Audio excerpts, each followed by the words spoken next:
Well, hello, beautiful artisans on YouTube. I hope you're having a beautiful weekend. Thank you so much for joining me. I wanted to share with you some of my experiences since 2020, how the craft fair community, as far as I can see, has changed a bit, and some of the strategies that I am now implementing to figure out how to continue to be part of this community. So I made a little list to share with you. And the first one I have at the top of the list is what to sell. Now, many artists are quite diverse, so they make a number of things. Some artists are very focused, and they might have certain things that they know that they are going to sell, and they're going to sell well, so they focus on those. But if you're one of the artists that make a number of things, this is my take on it, and this is based on experience when I used to sell hats to a number of stores way back in 2009, well, right up to 2009. So the stores would buy about a half a dozen to a dozen of each of my products, or they would take things on consignment. So if we did consignment, we would do about that same number. Now, since 2020, I have noticed that more of the stores are now buying, they're purchasing, rather than setting up on consignment. Unless, of course, it's like an artist guild or a gallery, something like that. But the reason that the brick and mortars are buying is because of post-2020, where things have become maybe a little more questionable, maybe things get inconsistent again, so they do the purchase. And this way, there's no worry that things are lost or the artist has to come back and forth to get their items. So I would say if you do a variety of crafts and art, have about a half a dozen of each. For example, like I make hats, texting gloves, I do the mini journals, I do my Boro Sashiko. Now, of those, the more popular are the hats and the texting gloves. So I had more of those. But for the other items, I had like a half a dozen to a dozen of each. So, and that's plenty. It takes up plenty of room. If you're nervous, you will run out in during the duration of the craft fair. Have more maybe in a box tucked under your table. Now, as you're going through the day, you notice things have changed in in general, our communities, our nation. People have been through more difficult times recently, since 2020. So taking that into consideration, a few things I learned I think are really important are to have everything priced on your table. Have them priced so the customer is not in the position where they have to ask. Many customers will walk away because they have a certain budget that they're working with, and if they ask, they may feel obligated, they may be embarrassed, they may be even shocked at what the price is. So it's easier for you and your customer. Now, what I do on my table is I put a list on the edge of the table of different things with the different prices, but I also try to do individual pricing. And if, like for my texting gloves, for example, I put the price right on the very first, if I have like I had a stack of my texting gloves, I have the price with a little tag right on top. And as a customer comes in, they may shuffle through, and that's okay. You're standing there manning your table, you can very easily put the price tag on the top again. So that is something I think is invaluable. The other thing I think is invaluable is make sure you are very kind to your customers. You know, always say hello to them. I think it's not good practice to be at your table looking down at your phone. Now, I looked down at my phone a few times for like a minute and I felt guilty. I felt like I shouldn't have even looked at it. However, when someone came up to my table, I immediately said hello to my customer, and I only checked my phone like twice during the whole duration of the craft fair. And that was basically I wanted to show somebody something. However, being alert and attentive, standing up so you're at their level and you're ready to answer questions, I think is super important. And just saying hello to them without making them feel obligated, like, hey, it's cold outside today, or, happy you made it, or, something that welcomes them. Another thing I think works well, and I look at this as a customer, as a perspective of a customer too, is have something at the table to get them there. Like a lot of the crafters or vendors had candy, and I also had candy. I had candy because my son bought candy, and he had a nice little display, and he said, bring those and offer those as a freebie to the customer so they feel good, they're getting something. And in that, with the candy, I had my contact card, my contact information. So I think that that helps a lot because they may not be ready to buy, but when you're at a craft fair, probably 80% of the people there are local. They're from that town or another town over. So maybe they want to get something in the spring. They really liked something at your table, so they want to order it from you. And you can meet them at the local coffee shop and sell them that way too. So those are a few things. Now, equipment and display at your table is really important, and it's something I am always working on. I have not perfected this at all. However, I'm very conscious of it and I keep working towards it. Now I have 2 styrofoam model heads for the hats. Not this hat. I didn't make this hat. But I have 2 styrofoam models and I put my hats on the model heads. I would love to have 5. Now I think 10 would be too many, but 5 I think would be wonderful. That would give enough variety right off the bat. People can see all the different hats. Because I make slouchy hats. I make half hats. I make regular beanies. I make granny square beanies. And now I'm adding to my collection Boro Sashiko hats you will be seeing next from me. So I'll be sharing that with you. They're lots and lots of fun to make. They're made from recycled fabrics. So those will be next.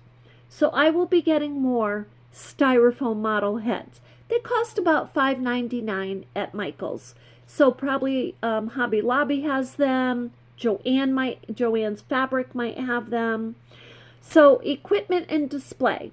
Try to pay close attention to it and make it as easy as possible for people to see your product and to see the prices right away. So another thing that you might want to consider is at your craft fair is preparing the day before. Some people are like, no, I have plenty of time. I can do this in the morning. I know exactly what I'm bringing. That's enough preparation for me. However, I will tell you, having everything packed in your bags. Now, I even go to this point. I, a number of years ago, bought a grocery cart that folds and unfolds. It's on wheels, right? It's one of those pull grocery carts. I got it at the thrift shop. I pack that with my bags, my boxes, whatever I'm bringing, all of my craft fairs items in one full swoop. That is how I do it. Because I'm working with fabrics, I don't have large boxes and this and that of bulky items. That's my product. So I get many, many, many items packed this way. It's a very large grocery cart. It folds up and goes into my car nice and easy. When I get to the craft fair, guess what? I can get from my car to the craft fair door very easily in one trip. So that's super duper important, because guess what? For years, I was doing 3 and 4 and 5 trips and carrying these heavy bags. Now I have my grocery cart. So I want to share that tip because it's such a wonderful tool to have. Now, how do you sell? I mean, how do you get into the craft fair? So I'm going to answer both these questions. First of all, to sell, I believe it's really super important to look for opportunities to connect with your customers. You don't want to force that. You don't want to be aggressive. You don't want to be exhausting. However, if there's an opportunity, a lot of people go to craft fairs and love to talk. They just love to talk. They don't want to feel obligated. So during the craft fair, I had brought my Boro Sashiko items. I knew that there was opportunity to talk to people and teach them and take some moments during the day to teach people coming in about what Boro was, how it's created, and what Kawandi is, how it is created. So I took the opportunity and I loved it. I was able to connect with my customers. If anything, I was able to give them a card so they have my contact info if they need to get in touch with me. If they bought something, how wonderful. If they didn't, that's okay. We're all there to connect. So I think it's really important to just make those connections, as you never know the information you're going to find. Now, some information that was shared with me and that I found was that in Vermont, right, there's a number of art organizations that are doing a number of events to help artisans share their art. So I was able to get some local names on those organizations. And it's really important because this last tip that I'm going to give you, I think is crucial now to artists getting in and getting into community events like craft fairs. And this is starting a year before the craft fair even begins. Post 2020, there has been a huge change in our nation overall. So many people have left their jobs working for corporations to begin their own business, whether that business is making hats or scarves or jewelry or making herbs, baking, cooking, whatever it is, they are starting their own business. Now, to do that, you've got to get out in the community, at least at the beginning, and let people know you're there. So this, in my opinion, is why, for the past year, me and many of my fellow artisan friends have not been able to get into craft fairs. You see it posted in the paper, and you apply, and you get a reply fairly quickly. They're full. So, wow, that's a change. So what I have done is now I've started to communicate with the coordinators for the next year.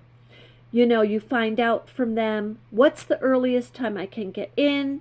Can you please put my name on a list? Some of them refuse because they say the list is too long. If they refuse, just push it a tiny little bit and ask them, say, can you please, just in case there's some kind of a change. And usually they say, okay. But I would start looking more at artist guilds, try to get into artisan groups, check with your churches early on for the next year. So that is what I started to do. And talk to your friends. Friends helping friends, artists helping artists with the connections. So these are becoming more and more important. And you know, this goes way back to the 1950s when people considered their social connections so very, very crucial to their businesses. That was number one. That was number one. And in my opinion, it's still number one over social media. Social media will grow based on your social circle in your community. So those are my tips. And and I have one more tip actually. During the day, when you are manning your booth, I think it's super important to stand up, to be ready to communicate with your customer. If you're glued to your phone or you're glued to your crocheting, you will lose customers. Now, you might do a little crochet or you might look at your phone to check it. Those are okay. That's totally acceptable. But if someone walks up to your table and you're crocheting or you're on your phone, you want to put those down. And you want to pay attention, to be grateful to the time that that customer is giving you to look at your work. After all, I mean, think about it. Money is not to be thrown around nowadays. Would you hand your money to a banker who won't even look at you? Just saying. Customer service is everything. So when I was a human resources manager and I would be talking to my managers about customer service or talking to their employees, it's important to be kind. It's important to be attentive. It's important to be in the now, to be present, and to be grateful, really. I can't say that enough. Because I know when people behave that way towards me, guess what? I remember them. And even if it's going in for a cup of coffee, if they're not attentive or they're kind of like giving, like I had an experience that was in this past year somewhere, and they gave me lukewarm coffee and they weren't attentive. Now, is that good customer? No, that's not good customer service. Now, when I get the hot coffee and I get a thank you, that's awesome. That's 100%, right? So, anyway, yes, try to communicate and try to connect with your customers. And during the day, also, while you're doing that, you need energy. So make sure, in my opinion anyway, I always do so much better when I've packed some kind of an energy snack. Cliff Bars is my newest, most recent energy snack. And that is something my son had introduced me to, Cliff Bars. They have a healthy, packed protein. And you know, you can eat it with a cup of coffee. That's what I did. I had a Cliff Bar at noon with a cup of coffee, and I was good for the rest of the day. So make sure you're taking care of you. Get prepared the day before so you can wake up early and just worry about and shower the day before or the evening before, or get up a little earlier. But make sure whatever you're doing that morning, everything is basic and a nice flow. A nice flow for you to enjoy the rest of your day and go to your craft fair, set up your beautiful table, and share your beautiful personality and your beautiful work, and have a beautiful day, right? So anyway, with that, if you have any questions, please let me know. I'm happy to do more research for you. I'm happy to share more information, and I will see you in the next one.